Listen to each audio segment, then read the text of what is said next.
I opened a mystery box from the dark web. What I found inside was horrifying. When the whole dark web mystery box trend started on TikTok, I saw dozens of videos of people opening up boxes filled with junk that they tried to pass off as creepy and sinister. I decided I would try and sell my own mystery boxes, but I never could have guessed that this mistake would ruin my life forever. Everything went smoothly at first. I had some cardboard boxes stuffed in my closet that turned out to be the perfect size for the job. Some rusty screwdrivers proved perfect as my murder weapons. My desk drawer offered up a surprising number of old flash drives, which I downloaded dozens of creepy videos on. Finally, some expired sinus tablets provided me with some mysterious dark web substances.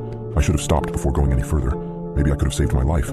By the time I was ready to go to bed, I was the proud owner of my new website, the Emporium of Mysteries. For $50, anyone could be the proud owner of my mystery box. The next morning I went looking for customers. I messaged a few of the smaller channels with some of my burner accounts I made and left a few comments on their latest videos.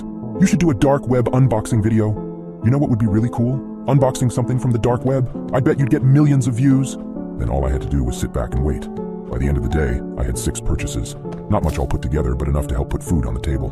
By the end of the afternoon, I had the boxes ready to ship. I wasn't looking to scam these people after all. They got to make their stupid videos and I got to eat. Everybody was happy, or so I thought.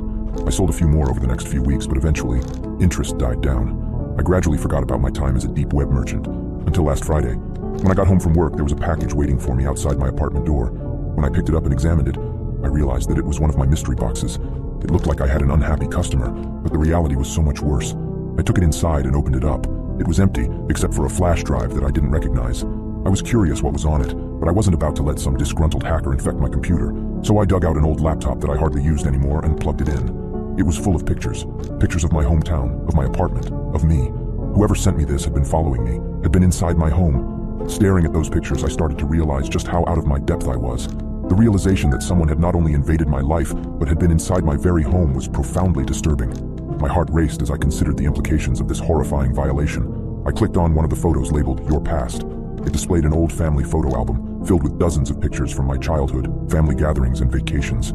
Panic surged through me as I realized the depth of their intrusion. But then, as I dug deeper into the folder labeled Your Present, I came across something that made my blood run cold. It was a photo of me from just a couple minutes ago, taken from behind, as I was looking out of my apartment window. Just as the fear threatened to overwhelm me, a chilling message popped up on the screen. You thought you could profit from the dark web, but now it's time for your own mystery to unfold.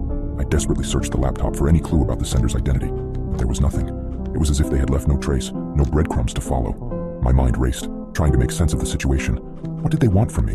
What dark secrets did they hold over my life?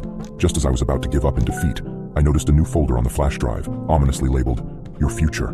My trembling hands opened it, revealing a series of photos that sent shivers down my spine. They were images of events that hadn't happened yet, pictures of me in various stages of distress, in places I'd never seen before.